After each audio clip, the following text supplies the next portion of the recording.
নিজের হাতে বানালাম ২টা মিনি স্কার্ট, যেটার দাম অনলাইনে ছিল ৮০০ টাকার মতো। আর এটা আমি বানিয়েছি মাত্র ১২০ টাকা খরচ করে। ১২০ টাকা বলতে নিচের স্কার্টের জন্য এখানে ১.৫ গজ কাপড় লাগছিল, আর উপরের টপসের জন্য এখানে হাফ গজ কাপড় লাগছিল। এই ১.৫ গজ কাপড় দিয়ে কিন্তু আমি এখানে ৩ বছরের বাচ্চার জন্য এটা সেলাই করছি। তো ওদেরকে আমি পার্কে ভিডিও করতে নিয়ে গেছিলাম। কোনোভাবে ওদেরকে আমি একটা ক্লিপ নিতে পারতেছিলাম না সুন্দরভাবে, সেজন্য ওদেরকে আমি দোলনায় তুলে দিছিলাম।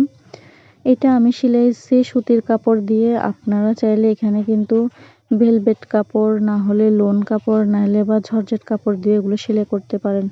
যেহেতু অনেক গরম, সেজন্য আমি কিন্তু এখানে সুতির কাপড় দিয়ে এটাকে সেলাই করছিলাম। তো চলেন আপনাদেরকে দেখাই আমি এই মিনি স্কার্ট ২টা কিভাবে সেলাই করছি। প্রথম থেকে শেষ পর্যন্ত কিন্তু আপনাদের সাথে সবই শেয়ার করব। প্রথমে এখানে আমি মিনি স্কার্টটা কাটিং করতেছি। এটা একদম রুমাল কাট ফ্রক যেভাবে কাটিং করে, নিচের পার্টটা আমি এভাবে কাটিং করব। রুমাল কাটের মতো এভাবে কাটিং করলে কিন্তু রাউন্ডটা অনেক সুন্দর আসে আর অনেক ঘের হয়। এটা কিন্তু এই স্কার্টটা কিন্তু সোজা দুইটা টুকরা দিয়ে কিন্তু করা যায়, কিন্তু আমি এভাবে করি না। আমি এখানে রাউন্ড করে কাটছি যেন পরলে একটু সুন্দর লাগে সেজন্য। সো এটা সেলানো কিন্তু খুবই ইজি। সাইডটাকে প্রথমে মেরে তারপরে একটা রাবার ঘর করে রাবারটাকে লাগিয়ে নিলে খুব সহজে নিচে কিন্তু স্কার্টটা তৈরি হয়ে যাবে। এখানে আমি উপরের টপসটাকে সেলাই করে নিচ্ছি। গলা থেকে বুক পর্যন্ত রাউন্ড করে কেটে নিয়েছি প্রথমে।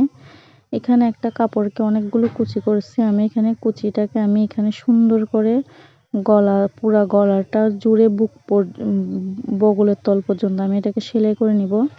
তারপর এভাবে চাপ সেলাই দিয়ে নিব। চাপ সেলাই দিয়ে এখানে আরেকটা হাতা লাগাবো। এখানে আমি চিকন করে ১ ইঞ্চির মতো এটাকে আমি রেখেছি মোটার মধ্যে। তো এভাবে কিন্তু খুব সহজে হাতাটাকে লাগিয়ে নিতে পারেন। তারপর এখানে আমি নিচে দিয়ে একটু লুজ করে রেখেছি কাপড়, সেখানে আমি রাবার লাগিয়ে দিয়েছি। এই যে এই প্রথমে কালো টপসটার একদম ফাইনাল লুক, একদম যেরকম দেখেছিলাম সেরকমই কিন্তু হয়েছে আমার টপসটা। তো এরকম আমি সেম কিন্তু আরেকটা বানাইছিলাম, যেটা আকাশি রঙের মধ্যে। এখানেও আমি এটা একদম সেম বলতে পারেন, ২টাই স্কার্ট একদম সেম, শুধু আপনার কালারটা একটু ভিন্ন। তো এটা আমি ওইটার মতো করে এভাবে হাতাগুলো লাগিয়ে নিচ্ছিলাম। হাতাগুলো লাগানো হয়ে গেলে কিন্তু নিচে দিয়ে আমি একটা চিকন রাবার লাগিয়ে দিলে এটা খুব সহজে লাগানো হয়ে যাবে। তো এখানে আমি একটা ফুল বানাচ্ছিলাম। ফুলটা হচ্ছে স্কার্টের মধ্যে দিব আমি।